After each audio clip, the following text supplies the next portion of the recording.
성경이 하나님 말씀인 이유에 대해서 설명합니다. 첫 번째로는 성령님의 감동으로 기록되었기 때문에 이 성경은 하나님의 말씀입니다.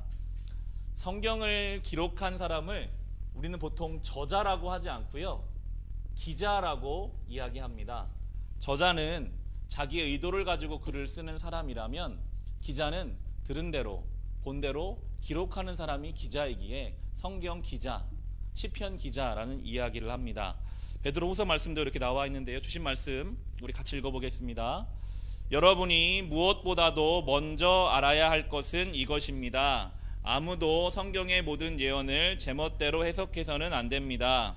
예언은 언제든지 사람의 뜻에서 나온 것이 아니라 사람들이 성령에 이끌려서 하나님께로부터 오는 말씀을 받아서 한 것입니다. 성경은 사람의 뜻에서 나온 것이 아니라 성령에 이끌려서 하나님께로부터 오는 말씀을 받아서 쓰여진 것입니다.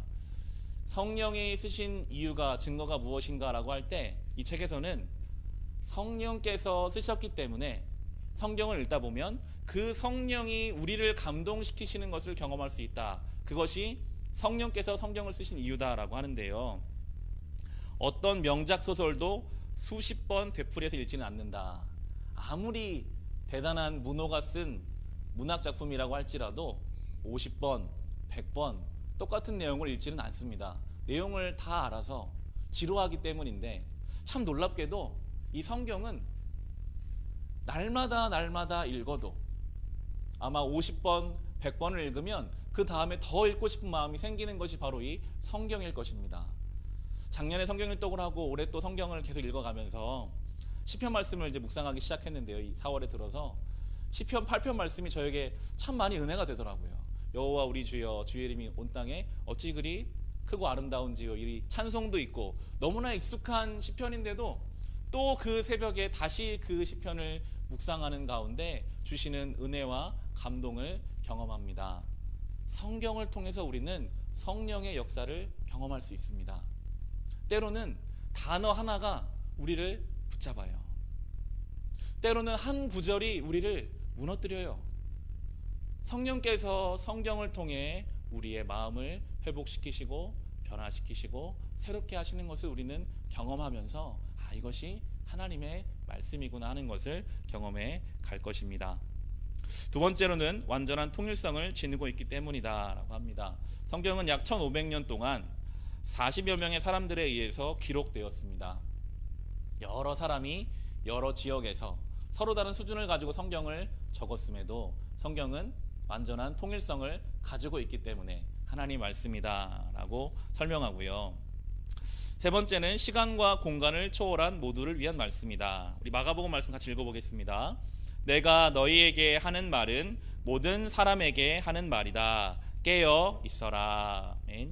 예수께서 2000년 전에 3년 동안 사역하고 가셨는데도 그 2000년 전 하신 그 말씀이 그들에게만 주신 말씀이 아니라 오늘 우리에게도 동일하게 적용되고 있고요. 또 그 말씀을 통해 오늘 이 세상에 누군가는 하나님의 생명을 얻어가고 있습니다. 베드로가 주님이 잡히시기 전날 최후의 만찬 자리에서 예수님이 말씀하시죠. 베드로야, 너는 나를 닭이 울기 전에 3번 부인할 거다. 베드로가 뭐라고 했습니까? 주님, 저는 죽으면 죽었지 절대로 주님 배신하지 않겠습니다. 그런데 예수님이 로마 군사에 잡혀가자 베드로는 주님 말씀대로 3번 나는 저 사람을 모른다. 심지어 저주했다라는 표현도 나옵니다. 닭이 울자 베드로는 눈물을 흘리죠. 우리는 그 베드로의 모습을 성경을 통해 보면서 우리의 모습을 발견하지 않습니까? 내가 믿음이 좋은 것 같이 느껴질 때는 주님 앞에 자신 있게 살면서도 막상 나의 삶에 어려움이 다가오면 그 베드로와 똑같은 마음으로 주님을 부인하고 모르는 척하는 우리의 모습을 그 베드로의 모습을 보면서 발견하면서 성경은 베드로를 위해서만 쓰인 게 아니라 그 말씀을 보는 모든 세대, 모든 사람을 위해 쓰인 것임을 우리는 경험합니다. 그 베드로가 다시 자기의 동네로 돌아가서 실망하는 마음으로 낚시를 하고 있을 때 부활하신 주님이, 예수님이 찾아가시죠. 그리고 물으십니다. 베드로야, 네가 나를 사랑하냐? 그럼 내 양을 쳐라, 내 양을 먹여라. 우리는 그 장면을 보면서도 주님은 이런 나를 또 찾아오시지 내가 주를 위해 무엇을 할 수 있을까 마음을 다잡습니다. 성경은 모든 세대, 모든 사람을 위해 쓰인 하나님의 말씀이기 때문입니다. 성경에 기록된 목적이 나옵니다. 같이 읽어보겠습니다. 예수께서 제자들 앞에서 이 책에 기록되지 아니한 다른 표적도 많이 행하셨으나 오직 이것을 기록함은 너희로 예수께서 하나님의 아들 그리스도이심을 믿게 하려 함이요 또 너희로 믿고 그 이름을 힘입어 생명을 얻게 하려 함이니라. 아멘. 성경이 기록된 이유를 적을 때에 결국은 생명, 구원을 위해서 주님께서 이 성경을 적었다라고 말씀하십니다.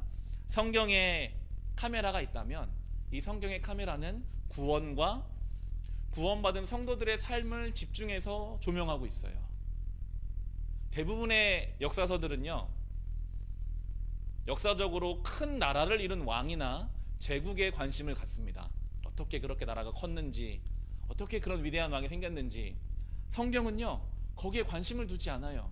페르시아가, 바빌로니아가, 로마가 어땠는지 전혀 관심을 두지 않고, 오히려 성경의 이야기는 마치 룻기는 그저 과부, 아무것도 못했던 한 여인의 삶에 성경은 집중합니다. 왜냐하면 하나님의 관심은 거기 있거든요. 생명과 그 생명을 얻은 성도들의 삶이 어떠한지, 돈이 얼마나 있는지, 세상적으로 무엇을 가졌는지에 관심을 갖지 않으시고 하나님의 뜻에 합당한 삶을 살아가는 그 사람들을 향한 하나님의 마음이 성경에 담겨져 있습니다. 목사님이 그런 예화를 드셨어요. 축구 경기를 하는데 그 중계의 카메라가 수만 명이 모여있다 할지라도 카메라는 무엇을 따라갑니까? 공을 따라가요. 아무리 유명한 사람이 있어도 그 사람을 비추고 있다면 아무도 그 중계를 보지 않겠죠. 늘 그 관심은 공을 따라가는 것처럼 하나님의 관심은 오늘도 복음과 생명과 성도의 삶을 따라가고 있는데, 우리는 하나님의 관심과는 동떨어져서 만약 저 세상을 향해서 내가 어떻게 좀 더 편안하게, 좀 더 앞서 나가며 좀 더 높이 갈 수 있을까, 주님의 관심이 다르다면 우리의 삶을 점검해 보아야 하겠습니다. 이어지는 말씀 같이 한번 읽어보겠습니다. 모든 성경은 하나님의 감동으로 된 것으로 교훈과 책망과 바르게 함과 의로 교육하기에 유익하니 이는 하나님의 사람으로 온전하게 하며 모든 선한 일을 행한 능력을 갖추게 하려 함이라. 아멘. 성경에 쓰인 두 번째 목적이 있다면 구원받은 하나님의 사람을 온전하게 하며 모든 선한 일을 행할 능력을 갖추게 하려 함이다라고 밝히고 계십니다. 구원은 우리가 은혜로, 믿음으로, 선물로 받습니다. 그런데 하나님의 사람 된 우리를 성경 말씀은 온전하게 해 가신대요. 우리를 선한 일을 행할 수 있는 능력을 갖추게 하신대요. 그것은 성경을 통한 훈련의 과정이 필요합니다. 시간이 필요합니다. 이 성경을 통해서 우리는 이제 하나님의 온전한 사람으로, 선한 일을 행할 능력을 갖춘 사람으로 만들어져 가는 것입니다. 성경의 구성입니다. 성경은 크게 구약과 신약으로 나뉘어져 있습니다. 아주 쉽게 설명한다면 구약은 오실 예수 그리스도, 신약은 오신 예수 그리스도에 대해서 설명합니다. 구약이 39권, 신약이 27권으로 되어 있습니다. 3927로 가르치죠. 구약 39권, 신약 27권, 66권으로 되어 있는데요. 구약은 이제 이렇게 한번 해놓으시면 성경을 읽어갈 때 좋은데요. 구약은 역사서와 시가서와 예언서로 크게 나눕니다. 이제 순서로 나눠져 있는데요. 역사서가 창세기부터 에스더까지로 되어 있고, 시가서가 욥기, 시편, 잠언, 전도서, 아가로 되어 있고, 예언서가 이사야부터 말라기까지 이렇게 되어 있습니다. 역사서를 보면 이 역사서는 1차적으로는 이스라엘의 역사입니다. 그런데 그 역사서의 내용을 잘 들여다보면 하나님을 떠나는 역사예요. 하나님께 받은 은혜에 합당하지 못하게 사는 사람들의 역사고, 하나님을 수없이 배신하는 사람들의 역사고, 그러나 또 한편으로는 그런 하나님께서 그들을 용납하시는 역사입니다. 그들을 사랑하시는 역사고, 배신한 그들을 기다려주시는 역사고 그들을 다시 구원으로 인도하시는 역사가 바로 이 역사서에 담겨 있고요. 시가서는 시와 노래라고 할 수 있는데 시가서의 시작이 욥기로 되어 있습니다. 욥기는 고난의 책이거든요. 고난당하는 것. 고난을 통해서 이 구성으로만 본다면 고난 가운데 시편, 노래가 나오고요. 그 고난 가운데 잠언과 전도서, 지혜를 경험합니다. 인생의 고난, 하나님을 알면서도 당하는 인생의 고난 속에서 하나님을 향한 시편이, 그리고 인생의 지혜와 경험이, 그리고 사랑을 경험해 갈 수 있음을 이 시가서를 통해서 우리는 볼 수 있고요.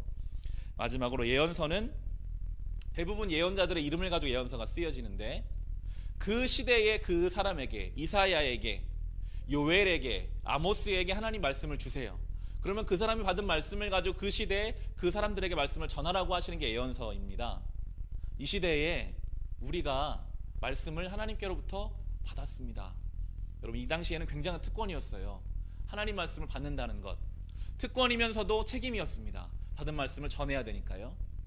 우리에게 지금 그 특권과 책임이 주어졌습니다. 우리에게 말씀을 주셨잖아요. 우리가 이 시대의 예언자입니다. 저와 여러분에게 하나님이 말씀을 맡기셨어요. 이제 우리는 우리의 가정에서 예언자적 사명을 감당하며 살아야 합니다. 하나님 말씀을 품고 살아가는 인생이 어떠한지를 보여야 됩니다. 하나님 말씀을 들은 자가 어떻게 말하는지, 어떻게 행동하는지, 어떻게 물질을 대하고 어떻게 이웃을 사랑하는지를 우리에게 예언자적 사명을 주셨기 때문에 그 마음을 가지고 그 역할을 감당해 가야 하겠습니다.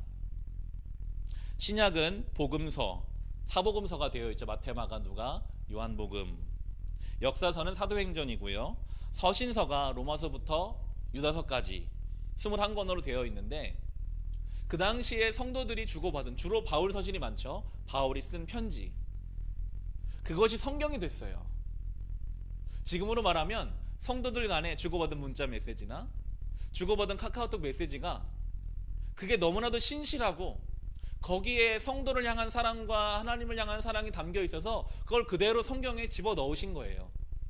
서신서를 묵상하면서 그 당시에 초기 기독교인들이 얼마나 하나님 앞에 순도 있는 신앙의 생활을 했기에 어떻게 그런 편지글이 하나님 앞에 아름다운 신앙의 고백이 돼서 성경 안에 들어갈 수 있었을까, 그런 생각을 해봅니다. 마지막은 요한계시록으로 성경이 마무리되는데요. 요한계시록은 여전히 풀리지 않는 비밀이 많죠. 하나님의 말씀은 우리에게 그렇습니다. 우리가 다 알 수 없습니다. 어떠한 사람도 안다고 장담할 수 없습니다. 저는 설교를 할 때 때로는 이런 것 같다라는 표현도 쓰거든요. 두려운 마음이 있어요. 이게 이렇습니다라고 확실하게 내가 말할 수 있을까? 내가 하나님이 아닌데, 내가 어떻게 주님 마음을 다 알 수가 없는데 마치 그걸 다 아는 것처럼 이건 이런 것입니다, 이건 이렇게 되어 있습니다라고 말하기를 두려워하면서 이 요한계시록을 생각하면 우리가 다 알 수 없는 비밀, 보여주시는 만큼만 우리가 볼 수 있다는 것 생각하며 이 말씀을 같이 살펴보겠습니다. 성경 말씀의 특징입니다. 성경 말씀의 특징은 영생의 말씀이시라는 것이다. 세 말씀을 담아놨는데요. 같이 읽어보겠습니다. 시몬 베드로가 대답하되 주여, 영생의 말씀이 주께 있사오니 우리가 누구에게로 가오리까? 아멘. 다음 읽겠습니다. 너희가 거듭난 것은 썩어질 씨로 된 것이 아니요 썩지 아니할 씨로 된 것이니 살아있고 항상 있는 하나님의 말씀으로 되었느니라. 이사야 말씀 읽겠습니다. 풀은 마르고 꽃은 시드나 우리 하나님 말씀은 영원히 서리라 하라. 아멘. 이 하나님의 말씀은 태초에 천지를 창조하실 때부터 지금까지 쉼없이 살아있고 역사하는 주님의 말씀입니다. 목사님은 그런 표현을 하셨어요. 하나님 말씀은 점이 아니다. 하나님 말씀은 선이다. 지금까지도 연속적으로 그리고 영원까지 이어져 나갈, 풀은 마르고 꽃은 시드나 우리 육신은 없어지겠죠. 아무리 대단한 초강대국도 다 사라지겠으나 하나님의 말씀은 영원히 있을 것이다 라고 하면서 그 영원하신 말씀이 우리의 삶에 와서 우리를 바꿔가는 놀라운 능력이 된다라고 하는데요. 한 장 넘기셔서 히브리서 말씀 같이 한번 읽어보겠습니다. 하나님의 말씀은 살아있고 힘이 있어서 어떤 양날 칼보다도 더 날카롭습니다.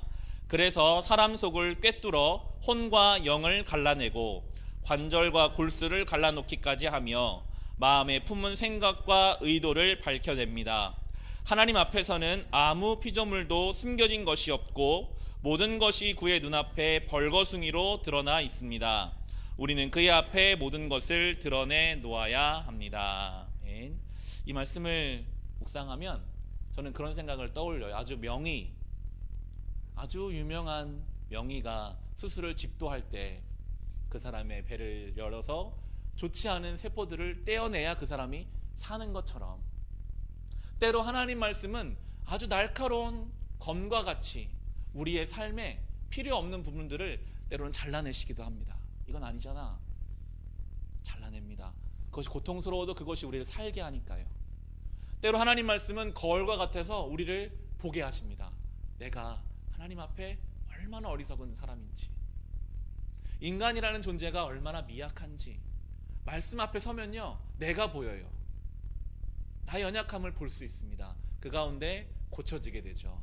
거울을 보는 이유가 어디에 있습니까? 거울을 봐야 우리의 모습이 어떻게 되어 있는지를 알면서 고칠 수 있잖아요. 늘 주님 말씀 앞에 우리가 서야 우리 안에 건강하지 못한 것들을 주님이 잘라내시기도 하고 우리를 점검할 수 있는 시간이 되는 것입니다. 그러면서 이 부분의 예화 하나를 이철 목사님이 경험하신 예화를 써놨어요. 어떤 이유에 있었는지 집에 자꾸 쥐가 나와서 쥐덫을 놨답니다. 끈끈이를 놓고 그 끈끈이에 소고기로 미끼를 놨대요. 그러다가 쥐가 잡혔어요. 가서 이제 치우려고 보니까 이제 이 쥐는 끈끈이에 붙었으니까 죽잖아요. 그런데도 그 끈끈이에 붙어서 소고기 미끼를 먹는 것을 즐거워하면서 먹는 것 같은, 거기에만 집착하는 쥐의 모습을 보면서 하나님의 말씀이 우리를 비추지 않으시고 우리를 깨닫게 하지 않으시면 그 모습, 욕심을 따라 눈앞에 자기가 원하는 것을 먹기 위해서 살다 보면 죽는지도 모르고 덫에 빠져서 이제는 죽을 수밖에 없는 그런 비참한 존재인지도 모르고 오직 욕심을 따라 살아갈 수밖에 없는 것이 인간의 존재이기에 날마다 이 주의 말씀 앞에 우리를 비추어 보고 이 말씀 앞에 우리 욕심을 제하고 생명으로 가야 함을 다시 한번 생각할 수 있었습니다. 이어지는 성경 말씀의 능력입니다. 첫째는 부르시는 능력이 있는 것이 주의 말씀입니다. 우리 말씀 같이 읽어보겠습니다. 예수께서 갈릴리 바닷가를 걸어가시다가 두 형제 베드로라는 시몬과 그의 형제가 아닌 안드레가 그물을 던지고 있는 것을 보셨다. 그들은 어부였다. 예수께서 그들에게 말씀하셨다. 나를 따라오너라. 나는 너희를 사람을 낚는 어부로 삼겠다. 그들은 곧 그물을 버리고 예수를 따라갔다. 아멘. 제자들이 대단한 결단력이 있어서 예수님을 따라간 것일까요? 예수님의 말씀에 능력이 있었기 때문에 그 말씀을 듣는 순간 그들이 따라갈 수 있게 되었다라는 것입니다. 주님 말씀에는 부르시는 능력이 있습니다. 사도 바울도 그렇습니다. 사도행전 9장에서 바울이 예수님 믿는 사람 잡아다 감옥에 넣으려고 가는 길에 빛 가운데 예수님을 만나고 딱 한마디 들어요. 바울아, 사울아, 사울아, 네가 왜 나를 핍박하느냐? 주님 누구십니까? 나는 네가 핍박하는 예수다. 그 말씀 듣고 그 부르심에 이끌려서 죽기까지 이제 주님의 뒤를 따라가게 됩니다. 우리가 이 밤에 여기 나와 있는 이유가 무엇일까요? 우리 안에 영적인 능력이 크고 신앙심이 커서 여기 나와 앉아 있을까요? 아닙니다. 주의 말씀이 우리를 부르십니다. 주의 말씀이 우리를 구원과 생명으로 부르셨고요. 놀라운 것은 더 세밀하게 우리를 부르시기 원하신다고 많이 느끼는 것 같아요. 말씀 묵상할수록 내가 인생의 이 방향에서 어느 쪽으로 가야 할까? 그때의 주의 말씀이 우리를 부르시더라고요. 내 인생에서 내가 어떻게 우리 가정을, 내 직장에서 사람을 대하고 수많은 인생의 갈림길에서 주의 말씀에 우리가 귀를 기울이면 기울일수록 우리를 부르시는 주님의 능력을 우리는 또한 경험하게 됩니다. 두 번째는 치유하시는 능력입니다. 우리 같이 읽어보겠습니다. 나병 환자 한 사람이 예수께로 와서 그 앞에 무릎을 꿇고 간청하였다. 선생님께서 하고자 하시면 나를 깨끗하게 해주실 수 있습니다. 예수께서 그를 불쌍히 여기시고 손을 내밀어 그에게 대시고 말씀하셨다. 그렇게 해주마. 깨끗하게 되어라. 곧 나병이 그에게서 떠나고 그는 깨끗하게 되었다. 아멘. 자, 좀 읽겠습니다. 예수님 말씀하시자 썩어가던 살이 깨끗해졌다. 예수님 말씀은 치유하는 능력의 말씀이기 때문이다 라고 하면서 예수님 당시에만 주의 말씀이 사람을 치유한 게 아니라 오늘날에도 많은 사람들이 주의 말씀으로 치유와 회복을 경험하고 있다라고 하면서 목사님이 본인 사역 가운데 경험한 일들을 좀 적어두셨어요. 급성 맹장염에 걸려서 입원하고 수술을 앞둔 성도를 신방하러 가서 그 성도를 위해서 함께 기도했는데 참 놀랍게도 기도하자마자 그 통증이 사라져버려서 수술을 하지 않고 멀쩡하게 퇴원을 한 일이 있었대요. 그런데 이번에는 그 성도의 아내가 똑같은 일로 병원에 입원해 있을 때 다시 가서 똑같이 기도했을 때 그때는 수술을 통해서 다시 낫고 나왔다는 거예요. 그러면서 제가 읽을게요. 오늘도 주님의 능력으로 많은 사람이 치유되고 있다. 그러나 말씀으로 치유되는 것도 은혜이지만 수술실에 누워 인생이 무엇인지 생명은 또 무엇인지 깊이 묵상할 수밖에 없는 수술을 통해 치유받는 것도 큰 은혜다. 그 선택은 내가 하는 것이 아니라 우리의 체질을 아시고 우리 각자에게 필요한 은총을 내려주시는 주님의 선택 사항이다 라고 있고요. 폐결핵과 직장암 그리고 그 외에도 여러 가지 병으로 몇 번이나 죽음 문턱을 드나들었고 그 후유증으로 병약한 삶을 살다가 1997년 77세의 일기로 사망한 일본 작가 미우라 아야코 여사는 이렇게 고백한다. 병들지 않고서는 드리지 못할 기도가 따로 있습니다. 병들지 않고서는 믿을 수 없는 기적이 따로 있습니다. 병들지 않고서는 들을 수 없는 말씀이 따로 있습니다. 병들지 않고서는 가까이 갈 수 없는 성서가 따로 있습니다. 병들지 않고서는 우러러볼 수 없는 얼굴이 따로 있습니다. 병들지 않고서는 나는 인간이 될 수조차도 없습니다 라는 시가 있고요. 지금 그대의 병이 낫지 않고 있다면 주님의 능력이 부족해서가 아니라 그 병 속에 그대를 향한 주님의 은총이 깃들어 있기 때문임을 그대는 알아야 한다. 이것을 인식할 때에만 더 이상 병의 노예가 되지 않을 수 있으며 건강이란 이름의 우상 숭배자로 전락하지 않을 수 있다라고 하면서 주님 말씀에는 능력이 있으나 그런데도 그 능력을 사용하시지 않는 이유가 있다면 거기에도 하나님의 뜻과 하나님의 섭리가 있다. 여기까지 믿어야 참된 자유로 좀 더 높은 단계의 신앙으로 갈 수 있음을 우리에게 설명합니다. 이주철 목사님은 본인이 암투병을 하시고 암수술도 받았었거든요.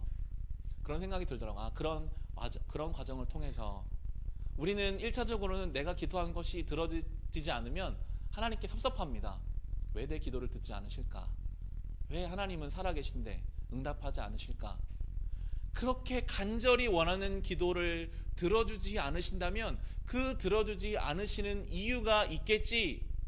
그렇게까지 하나님을 신뢰하는 자리까지 나오게 하시려고 하는 하나님의 뜻, 그것까지 갔을 때 보이는 하나님 앞에서 누리는 자유와 우리의 인생을 보는 시각이 달라질 수 있음을, 신앙은 더 깊은 차원, 더 높은 차원의 자리로 우리를 인도하신 하나님의 섭리임을 이 말씀을 통해서 생각해 볼 수 있습니다. 세 번째는 변화시키는 능력입니다. 삭개오 이야기가 나와요. 삭개오가 세리로서 불의한 재물을 많이 모은 사람이었습니다. 예수님을 만났고요. 예수님을 식사 초대를 했습니다. 그리고 그 자리에서 주님, 제가 불의하게 얻은 재물이 있으면 다 4배로 갚아주겠습니다. 그 말은 결국 전 재산을 포기하겠다는 말이거든요. 변화시키는 능력을 설명하면서 특별히 포기하게 하시는 성령의 성경이다라고 하면서 이 삭개오의 얘기를 이어갑니다. 삭개오가 포기했어요. 자기의 삶을 다 걸었던 재물, 물질을 다 포기하고 주님의 뒤를 따랐습니다. 만약에 이것이 아까워서 여전히 불의한 재물을 붙잡고 살아가느라 하나님 말씀을 따라가지 못했다면 육신적으로는 편안하게 살 수도 있었겠으나 그 영이 죽었을 거다라고 하면서 두 가지 예를 더 들어놓습니다. 뗏목 이야기가 나와요.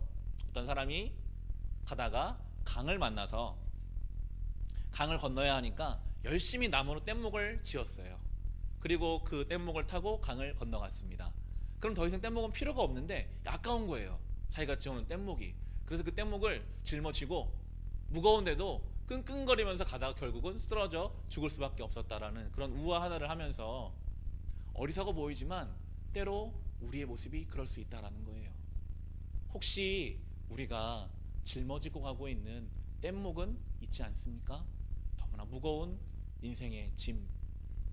성경은 그것을 포기하게 하시는 능력입니다. 이것이 쓸데없는 것이었구나. 이것이 나를 무겁게 하는 것이었구나. 이것이 없어도 오히려 없어야 내가 더 자유롭게 살 수 있는 것이구나 하는 것을 성경을 통해 알 수 있다라고 하고요. 예수님을 조각한 조각가 이야기도 나옵니다. 어떤 사람이 너무나 아름다운 예수상을 조각하고 나서 다른 조각가들한테 물었대요. 어떻게 이렇게 아름다운 예수상을 조각할 수 있었습니까? 처음에는 내가 실패하고 못했었는데 대리석을 갖다 놓고 예수님의 모습에 합당하지 않은 부분들을 잘라냈대요. 예수님 모습 되기에 필요하지 않은 부분들을 하나하나 잘라내는 그 과정을 통해서 내가 예수상을 만들 수 있었다라고 하면서 우리의 삶의 모습에서도 주님 모시기에 놔야 할 것들 포기하고 그만하고 그래야 그것이 더 우리를 건강하게 하는 것들을 성경을 묵상하시다 보면요 끊임없이 주님이 도전하세요. 너 이거는 포기해도 되지 않냐? 이거는 잘라내도 되지 않겠냐? 이거는 놓는 게 더 좋지 않겠냐? 주님이 우리에게 그렇게 말씀을 통해 가르쳐 주실 때 그것을 놓으며 진리 안에 참된 자유를 누릴 수 있으시기를 바랍니다. 네 번째는 격려하시는 능력입니다. 과부의 두 렙돈을 칭찬하시는 예수님이 나옵니다. 렙돈이라고 하면 가장 낮은 동전의 단위, 우리로 말하면 10원짜리밖에 될 수밖에 없을 거예요.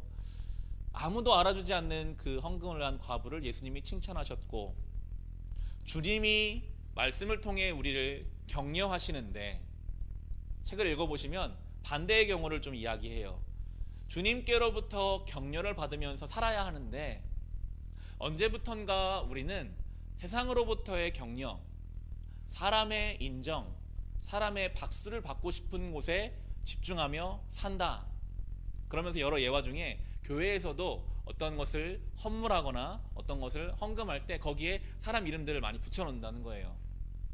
여러 가지 이유가 있겠죠. 그러나 사람들에게 박수받고 인정받는 것에 취하기 시작하면 점점 더 거기에 빠져들어가기 때문에 그것은 마치 사상 누각 같다. 모래 위에 세워진 인생 같아서 사람의 박수 위에 세워지는 인생은 너무나도 허망하고 공허하고 허물어질 수밖에 없기에 그런 것을 내려두고 주의 말씀의 격려를 받으며 자기를 감추고 겸손하게 살아가야 할 것을 또한 우리에게 이야기하고 있습니다. 마지막은 사탄을 물리치는 능력입니다. 주신 말씀 같이 읽어보겠습니다. 정신을 차리고 깨어 있으십시오. 여러분의 원수 악마가 우는 사자같이 삼킬 자를 찾아 두루 다닙니다. 믿음에 굳게 서서 악마를 맞서 싸우십시오. 여러분도 아는 대로 세상에 있는 여러분의 형제 자매들도 다 같은 고난을 겪고 있습니다. 아래 말씀 읽겠습니다. 모든 것 위에 믿음의 방패를 가지고 이로써 능히 악한 자의 모든 불화살을 소멸하고 구원의 투구와 성령의 검 곧 하나님의 말씀을 가지라. 아멘. 악한 자는 오늘도 우리를 흔들려고 늘 우리 주변을 서성입니다. 어떻게든지 우리의 마음을 무너뜨리려고, 어떻게든지 이 믿음의 길을 온전히 걷지 못하게 하려고 수많은 방법으로 예수님도 시험당하셨거든요. 그렇기 때문에 성경은 말하죠. 믿음에 굳게 서서 악마를 맞서 싸워라. 성령의 검, 하나님의 말씀을 가지라. 무기는요, 유일하게 하나님 말씀밖에 없습니다. 성경은 그렇게 표현하거든요. 하나님의 말씀으로 무기를 삼아서 다가오는 모든 시험을 이겨내시기 바랍니다. 여러분, 유혹이 있을 때, 마음에 좋지 않은 생각이 들어올 때, 그때 하나님 말씀이 생각나면요, 이겨낼 수 있거든요. 하나님 말씀이 떠오르는데 어떻게 그 가운데 죄를 짓겠습니까? 그런데 그 죄의 자리에서 말씀이 떠오르지가 않아요.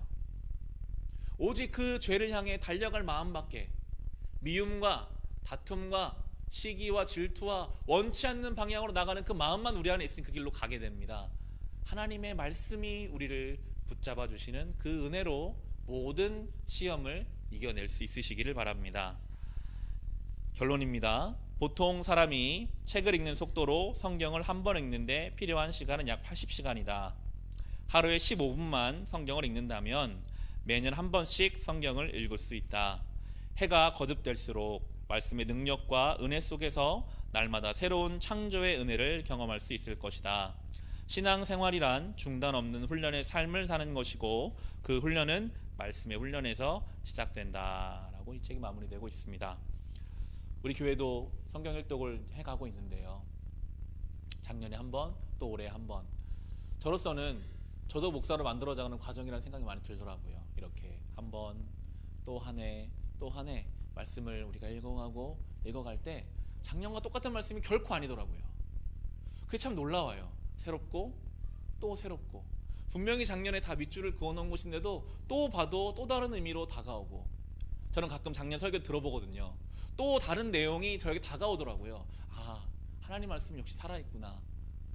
나의 상황이 달라지고 나의 삶이 달라질 때 그때마다 새롭게 우리를 인도하신 하나님 말씀, 오늘 성경에 대해서 우리가 지식적으로 배웠다면 실제로 말씀 앞에 시간을 보내십시오. 성경을 펴시고 그 말씀의 은혜를 누리시는 저와 여러분이 될 수 있기를 주님의 이름으로 축원합니다.